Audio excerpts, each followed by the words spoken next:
This is a story about following your heart's desire.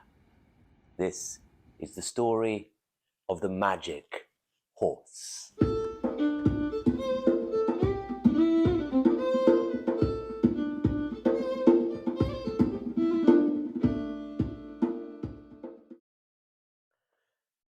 Welcome back, my friends. Something a bit different today. So, Christmas time is approaching. If you are a regular viewer of this channel, you know I normally focus on sort of northern traditions, Norse and Celtic, things like that. And a lot of that feeds into the Christmas and Winter Solstice and Yule traditions, of course. But let's not forget that other element of Christmas. Yes, that strange desert mystery cult called Christianity, and that kind of desert magic and desert folklore that comes along with the Abrahamic faiths. So there's a lot of wisdom from the desert.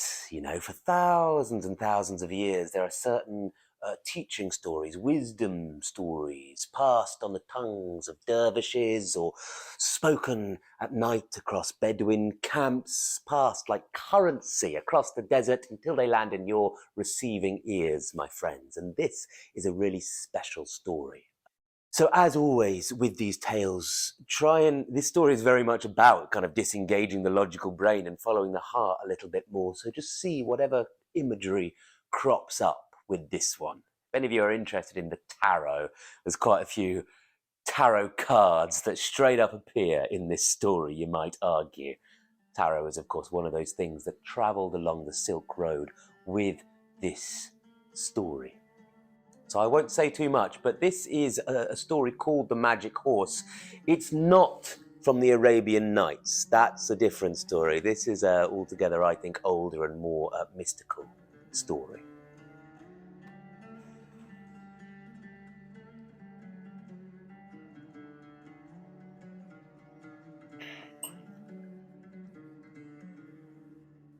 Long ago, long ago, in some ancient tangle of time, there was a kingdom.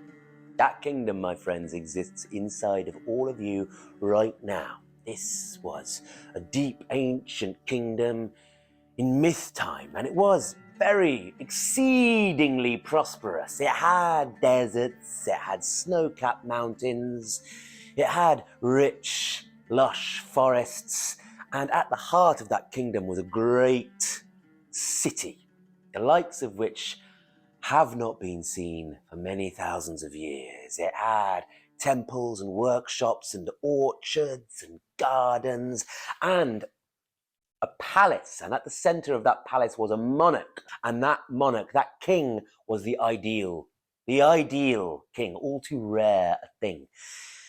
He was benevolent, perfect ruler, and he really admired both the sciences and the arts, saw the importance in both, a rare thing.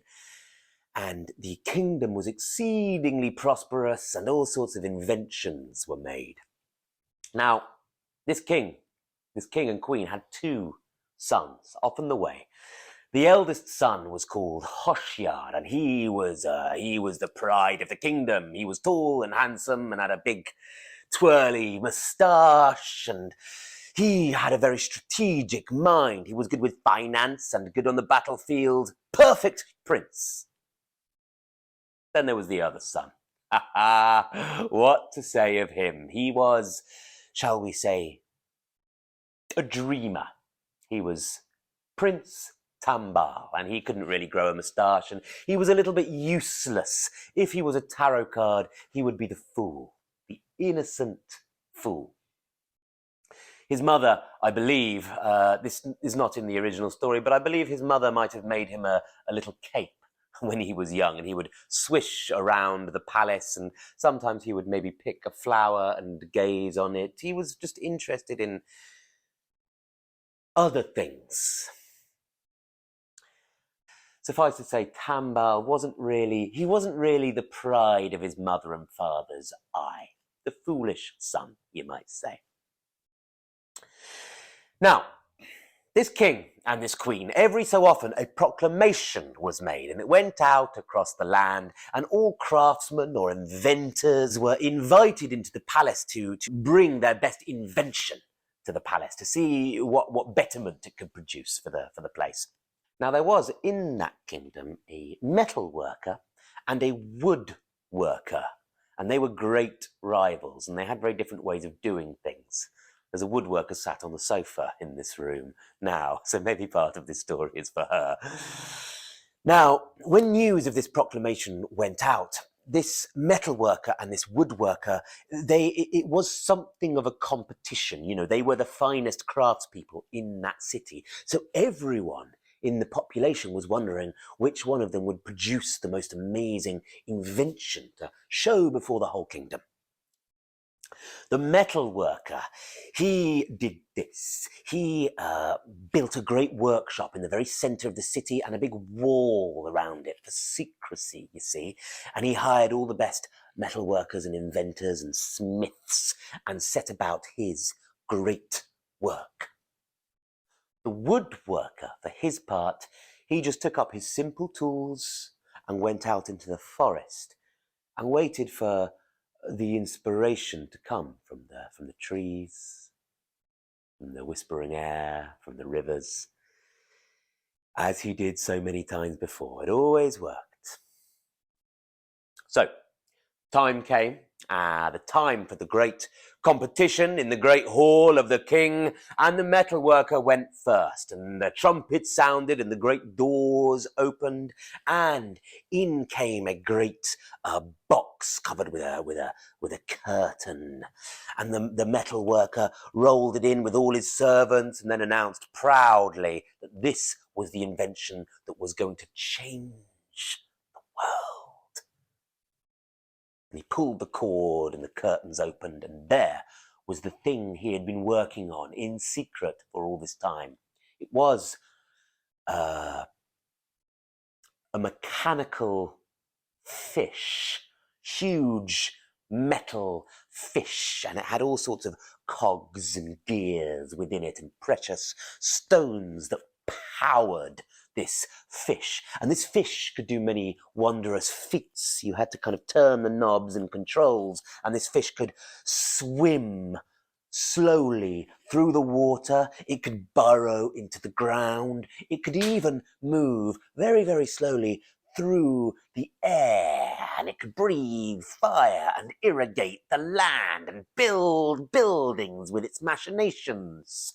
The whole court fell silent in wonder at this glorious mechanical fish, and the young Prince Hoshia, the older son of the king and queen, his machinating mind, could see the potential in productivity.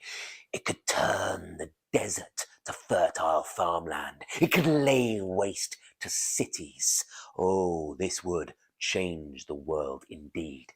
My friends, I don't know if you've seen things like clockwork mechanisms pulled out of the sea in ancient Greece. This was just a mere shadow, a mere remembrance of this ancient technology from the time before time before time before time. Well, everyone was agreed. It didn't matter what the woodworker came up with. This invention surely had won. But then Prince Tambal, he piped up and said, "But let's see what the woodworker has come up with, Father. He always makes, wonderful things."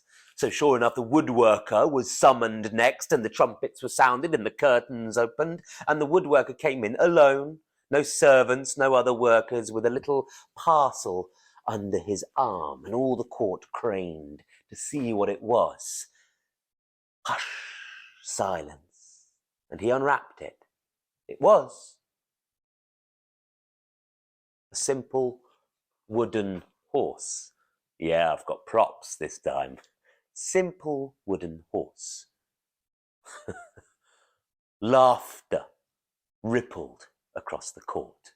"What is this?" said the king. "A mere plaything." The vizier whispered at his elbow, "Such a trifling thing is only fit for the young prince Tambal. "Enough of this," said the king. "Throw him in the dungeons for a while so he can think about what he's done, and if it's not a very, very unintelligent thing to waste the court's time with such a trifling horse." The woodworker piped up, "But this is a magic horse, my king. It does not need to be directed like the very wonderful metal fish. This follows the inner desires of whoever sits on it." "Enough of this," said the king. "Clap him in irons." "Father," said Prince Tambal, "perhaps I might have the wooden horse?" And it was given to him. The woodworker was led away, and Prince Hoshiyar, he leapt into conversation with the metalworker on how he could produce more of these amazing metal fish.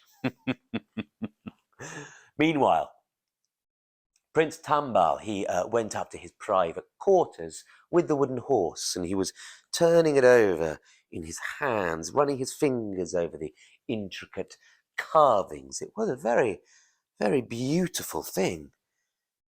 If only it was larger. Soon as his heart had spoken that desire, the horse grew to about waist height. Tambal looked around. He was alone, no servants. He got on that horse and said, "I've never seen the mountains."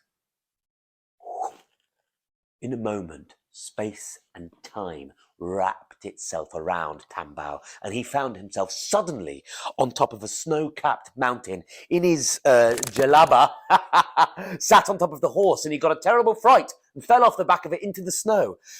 He got back on the horse and said, "Take me back to the palace." The horse, quick as thinking, quick as a thought, had traversed space and time and memory, and he was back in the royal palace, snow still in his hood.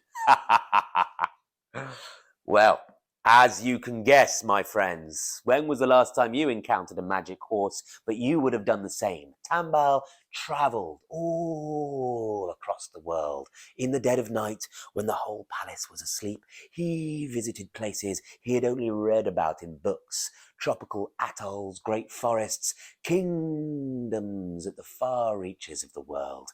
He travelled and he travelled, and as he travelled through the night, his knowledge grew and his confidence grew. He wasn't such a faltering, pale, young waif of a boy. He grew more confident, but it was inner confidence. And as he walked through the palace grounds, he always had that little horse with him. And then one day he bumped into his older brother, Hoshiyar, who was on business, having more of these metal fish manufactured, machinating what he would do with them and how he would better the kingdom. And Hoshiyar looked at his little brother and sort of laughed pityingly and clapped him on the back and said, "Always walking around with that little toy, my brother. You see, me, I have bigger fish to fry. I'm always thinking for the betterment of all. You see, I know my heart's desire. It lies in the metal fish." Well, Tambal wandered away from that encounter feeling a little bit dejected, thinking, "I wish I knew what my heart's desire was." That night, in the safety of his bedchamber, he sat on the horse and said to it, "Show me my heart's desire."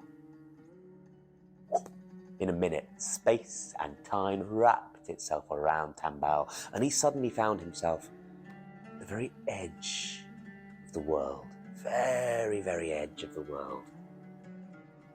And there, hovering in the sky above him, was the whirling palace. It was a city spinning on its axis like that. Just spinning around, but not just like that, it was also spinning like this and like that, just shifting and moving, doorways and windows opening like portals and closing.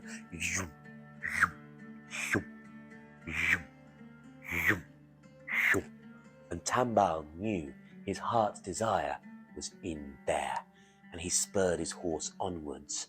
"Show me my heart's desire." and the horse, feeling his intent, moved boom, through those valve-like openings in the whirling palace in the sky, leading him inward to the very center of that spinning city. And there was a royal chamber and a well with the whole world stretched out below it, and a tree at the center, and sat beneath it was the one he had been waiting many lifetimes to meet. She was the princess in the story, Precious Pearl.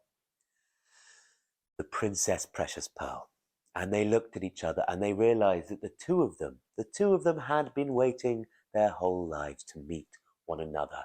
And as is often the case in these stories, they fell madly, deeply, truly in love.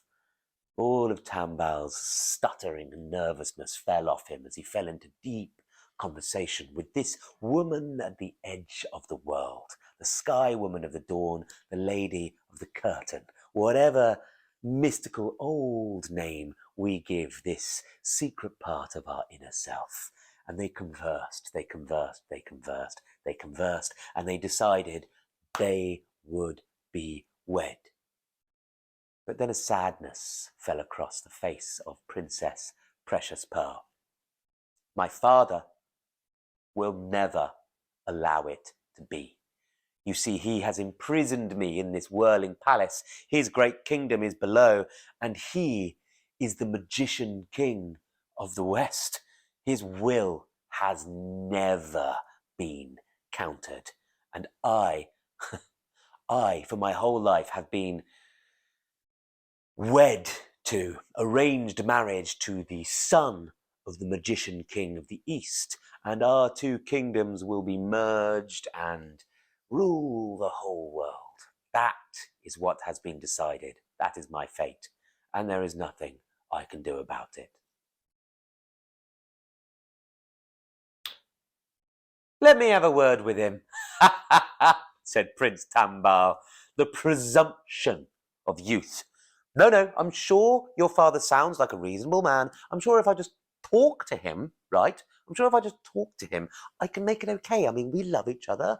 It'll be fine. Look, I've got a magic horse. It'll be fine. So Tambal flew down from the whirling palace on the magic horse to the city below. The city ruled by the magician king of the West. Magician king, that's an almighty combination. When Tambal reached this city, he was overwhelmed by the spectacle. It made his own home city look like a suburb on the edge of nowhere, I don't know. And he wandered around this amazing place, around the markets, around the stalls, seeing the great architecture, and he completely forgot the purpose of his visit. Maybe he had ADHD, I don't know. So eventually Prince Tambal arrived at the royal palace, and the drum was being sounded, signifying that the king himself, the magician king of the West, was absent.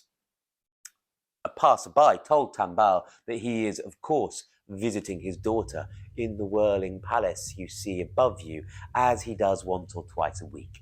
He's normally there for a few hours. Okay, said Tambal. And he went to a deserted corner of a street, got on the magic horse, and guided it up through one of the windows of the royal tower, where probably the king's private residence was.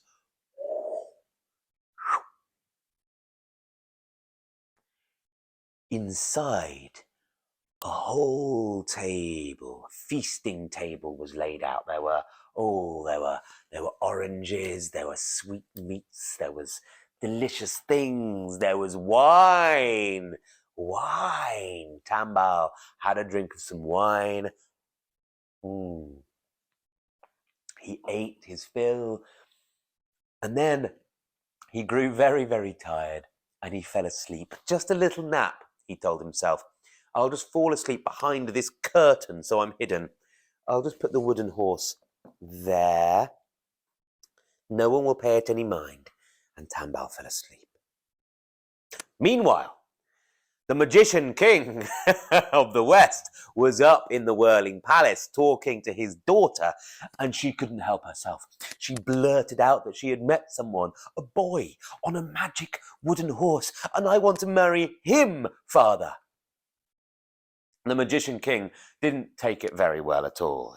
He was very, very angry, and he said, "You will marry who I tell you. It has been decreed. It's all decided. You selfish girl. How dare you try and choose your own lover? Some boy with a magic horse? You have been betrothed to the son of the wizard king of the East, and it will happen."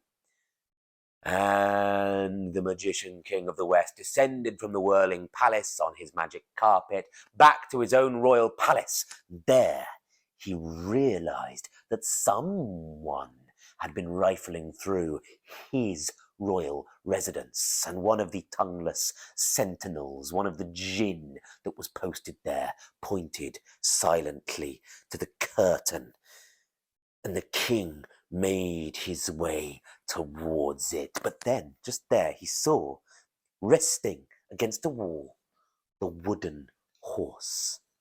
"Aha!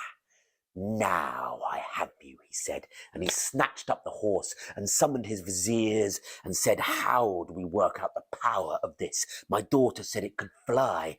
Let me find out its secrets." Meanwhile, Tambal had woken up, realized his folly, and leapt out of a window, down into the moat below, and snuck away, sodding wet like a rat, into the city streets. He had escaped.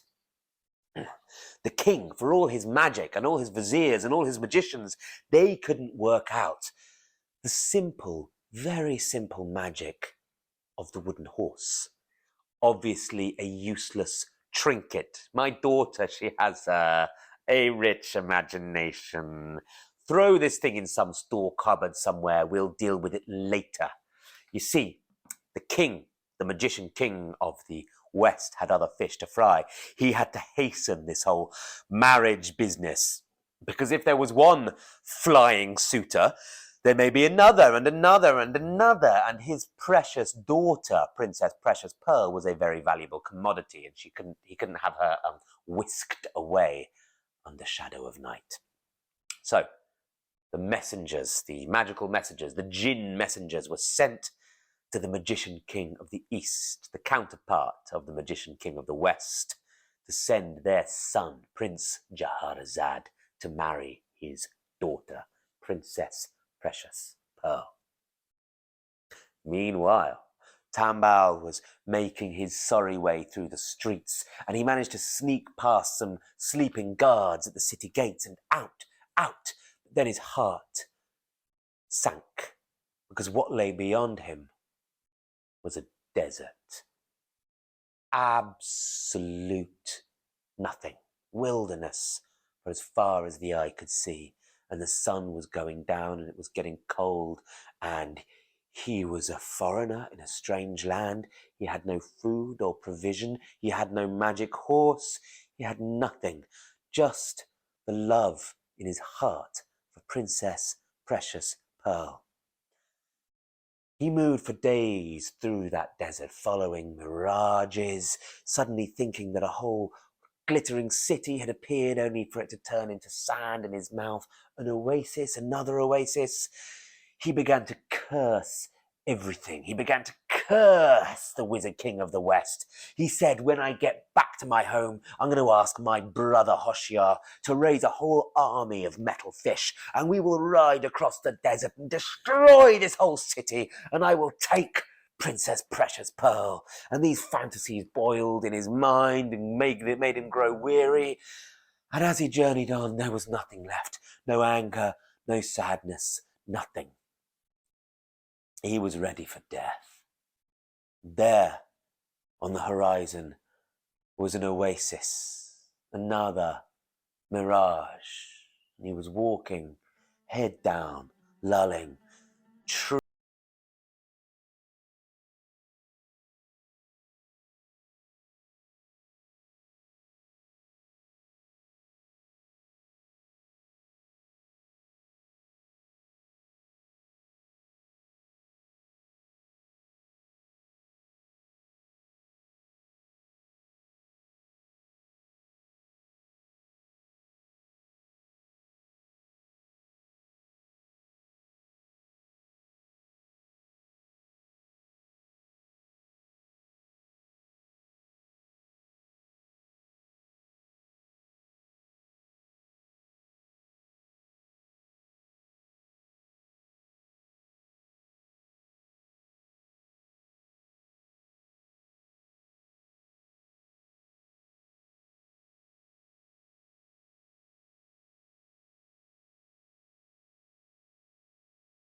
his face, and something dark and bestial was moving through him.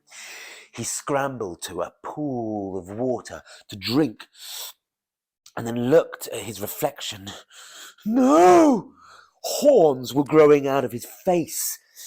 Hair was sprouting from his cheeks and his beard. His eyes were turning into slits like a goat. His hands were turning into hoofs before his eyes, and he could feel his reason, his humanity recede further and further away. He was turning into a beast of this detested, cursed grove of enchanted trees. And as he looked around, he saw many, many eyes, other souls just like him, who had been lost in the enchanted grove and eaten of the fruit that should not be eaten.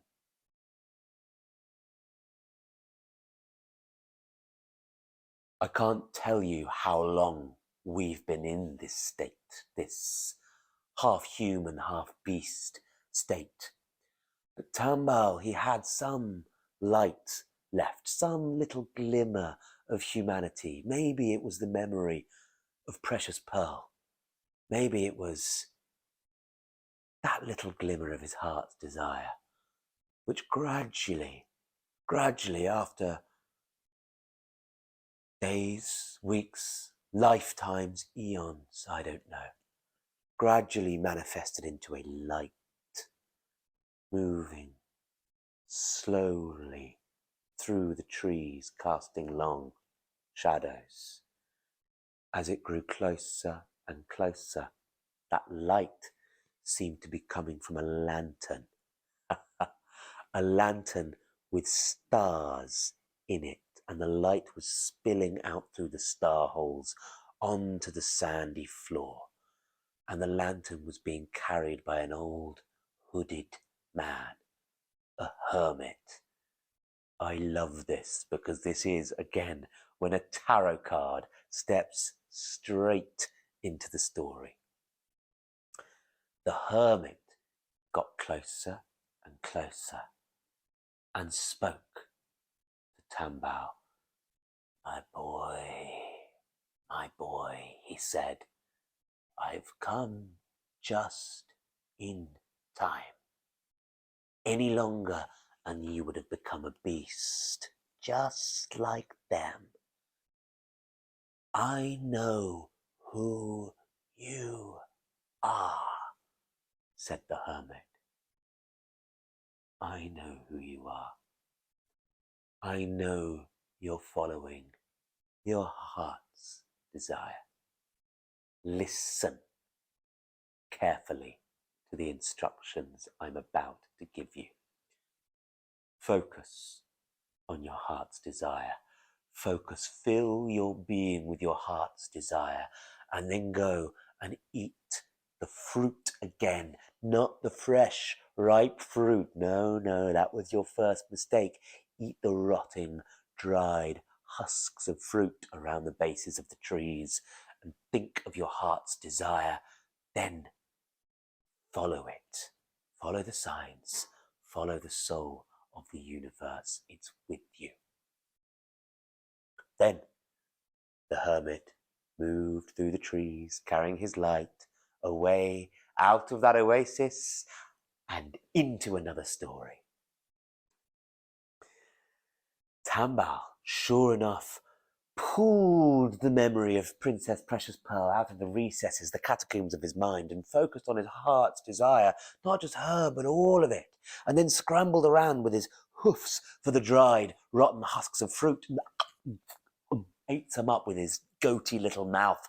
And then, sure enough, just as the hermit had said, his hoofs turned to hands, the hair receded back into his skin, the horns receded back into his skull, and he gradually regained human form, but he was hollowed out and empty. Dawn was breaking, and with it, the jangling of bells. Someone, many people were entering his cursed grove. He scrabbled to the edge of the forest, only barely having use of his human limbs again, and there was a great caravanserai, a great caravan of wagons and horses and camels. This must be a great royal procession of some kind. It grew closer and closer to the edge of the oasis, and then two outriders broke apart and rode towards Tambal. You, they said, this is the caravan of Prince Jaharazad, son of the Witch King of the East. He has come to marry Princess Precious Pearl, daughter of the Magician King of the West, and their union will be a beautiful thing. You, peasant, you are the guardian of this grove, yes? The prince is desirous of some of your fruit. It seems strange and delicious. Here, take some gold, you peasant, and give some of the fruit. Tambal, opening his heart to whichever diktats the universe gave to him, said, help yourself. Prince Jaharazad then rode up, dismounted, and wafted around haughtily, and said, I've never seen such fruit. I will eat some. Ate and ate and ate. No one else did. Only for me, said the prince. And he ate his fill and then fell into a deep, deep sleep. When he awoke, horror of horrors, he looked up at his courtiers and his guards and said, what has become of you? You've all turned into beasts.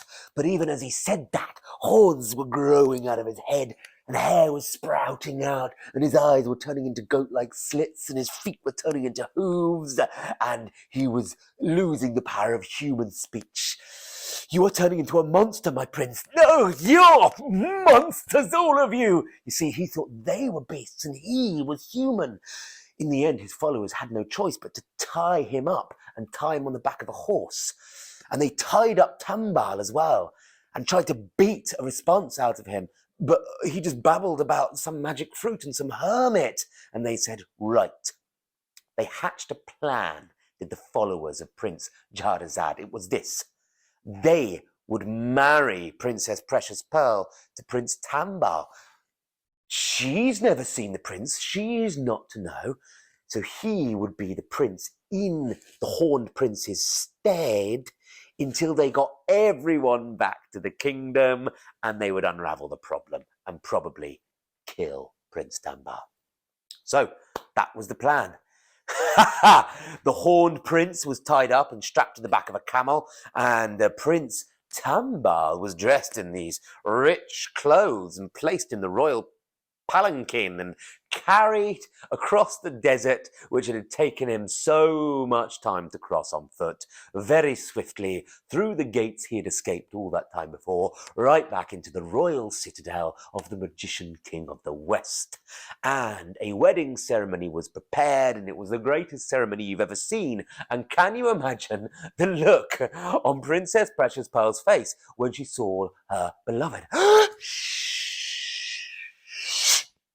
Hissed Prince Tambal, and he explained everything when he got a moment. He was being watched by the guards and followers of both kingdoms. I don't really know what to do. Well, let's just play along with the ruse for now.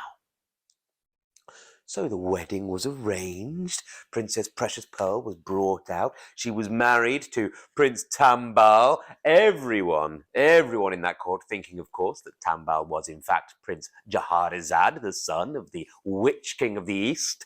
And then they were carried away. But Princess Precious Pearl had one condition. Daddy, she said, I will marry this strange man, but only on the condition that I may carry with me my wooden horse, my precious wooden horse. The Witch King of the West was deeply pissed off by this, very angry, because he knew it was a little memento to remind her of her first suitor, this magical horse boy of the sky. But, you see, he couldn't really let on at that. And the followers of the Goat Prince were saying, it's just a wooden horse. Let her have it. Let's get this thing over with. So, the princess got her way. She was given the wooden horse and her dowry and all of this, and she was placed in a lovely palanquin and borne off out of the city, and petals were thrown in her hair, and everyone was happy because of the union that would take place between the two kingdoms at the edge of the world. Oh, it was going to be a magical, magical thing, and no one saw the deceit, the horror, the horny problem at the heart of it.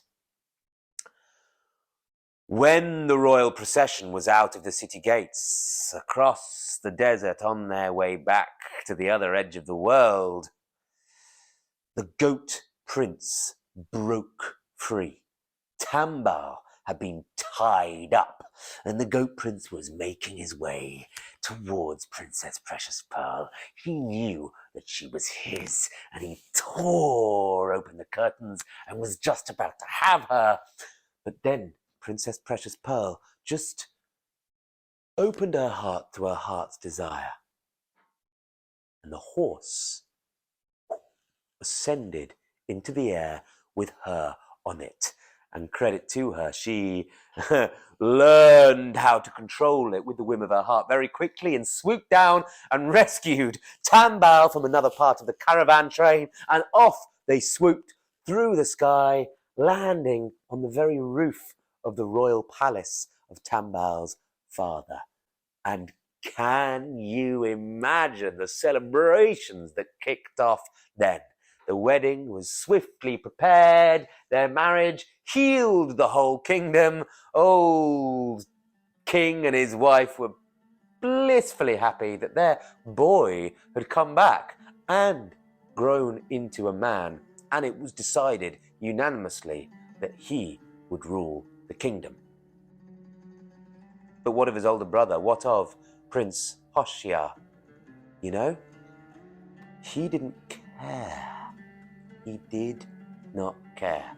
His whole mind, his whole soul, his whole being was focused entirely on the metal fish and producing more of them. That is why there is an old phrase in that part of the world: he who desires fish, let him have fish. But he who wishes to follow his heart's desire, tell them the story of the magic horse. So, my friends, as usual, if there's any particular image that calls out to you in that story, do write it down in the comments. It helps the algorithms and helps this wonderful story reach a wider audience, but also I kind of like knowing, I want to know where the story is sitting with you. Which image sits in this story? Which image is loud in your mind? In this story of the magic horse. Haven't told that story for about 6 years, so nice to revisit some of the old wisdom of the desert this Christmas. Good Yule, my friends. See you next time.